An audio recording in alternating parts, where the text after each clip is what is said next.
ಹೆಣ್ಮಕ್ಳಿಗೆ 4 ದುಡ್ಡು ಇತ್ತಂದ್ರೆ ಅವ್ರ ಮನೇನ ಬೆಳಗಿಸ್ತಾರ. ಅದೇ ಗಂಡ್ಮಕ್ಳು ಕಿಶೆದಾಗ ಹಾಕ್ಕೊಂಡು ಕುಡ್ದು ಅಡ್ಡಾಡ್ತಾರೆ. ಮನೇನ CM ಬಂದಾಗ ಹಾವೇರಿಯಾಗ ನಾ ಹಿಂಗೆ ಮಾಡಿ ತೋರಿಸೇನಿ. ರಾಣೆಬೆನ್ನೂರು ಸಾಕಷ್ಟು 98 ಹಳ್ಳಿಗಳನ್ನು ಒಳಗೊಂಡಂತಹ ತಾಲೂಕು ನಮ್ಮದು.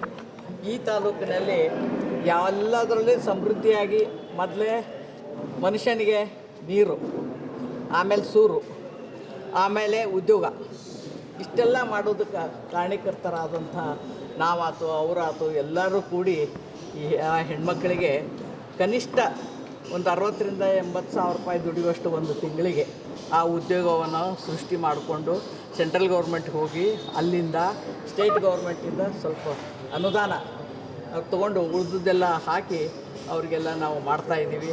ಅದನ್ನು ಇನ್ನೊಂದು 15 ದಿವಸದಲ್ಲಿ ತಾವು ಕೂಡ ಇದನ್ನು ಮಾಡಬೇಕು, ಎಲ್ಲ ಕಡೆಯೂ ಮಾಡಬೇಕು ಅಂತ ಇದೆ. ಇವತ್ತು ರಾಣೆಬೆನ್ನೂರು ತೊಗೊಂಡ್ವಿ, ಮುಂದೆ ಹಾವೇರಿ ತೊಗೊಂಡ್ವಿ, ಮುಂದೆ ಹಿರೇಕೆರೂರು ತೊಗೊಂಡ್ವಿ. ಹಿಂಗೆ ಈ ಥರ ಮಾಡ್ಕೊತ ಗದಗಲ್ಲಿ ಮಾಡಬೇಕು ಅನ್ನುವಂಥದ್ದು ಅವರು ಇಟ್ಕೊಂಡಾರ.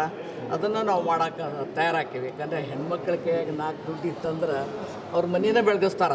ಅದೇ ಗಂಡ್ಮಕ್ಳು ಕಿಶೆದಾಗ ಹಾಕ್ಕೊಂಡು ಕುಡ್ದು ಅಡ್ಡಾಡ್ತಾರೆ.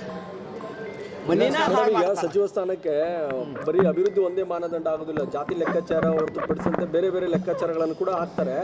ಅದರಲ್ಲಿ ಯಾವ ಮಾನದಂಡಗಳನ್ನು ನೀವು ಮುಂದೆ ಇಡ್ತಾ ಇದ್ದೀರಾ ಈಗ? ನಮಗೇನಾದ್ರು ಮಾನದಂಡ ಯಾವ ಥರ ಬೇಕಂತಂದ್ರೆ, ಒಂದು ಮನೆ ಬೆಳಗಬೇಕಾದ್ರೆ ಹೆಣ್ಮಗಳು ಎಷ್ಟು ಇದರಿಂದ ಮಾಡ್ತಾರ ಅನ್ನೋದನ್ನು ಅದೇ ಗಂಡು ಮಕ್ಕಳು ಮಾಡೋದಿಲ್ಲಲ್ಲ ಅನ್ನೋದೊಂದು. ನಾವು ಮೊನ್ನೆ CM ಬಂದಾಗ ಹಾವೇರಿಯಾಗ ನಾ ಹಿಂಗೆ ಮಾಡಿ ತೋರಿಸೇನಿ.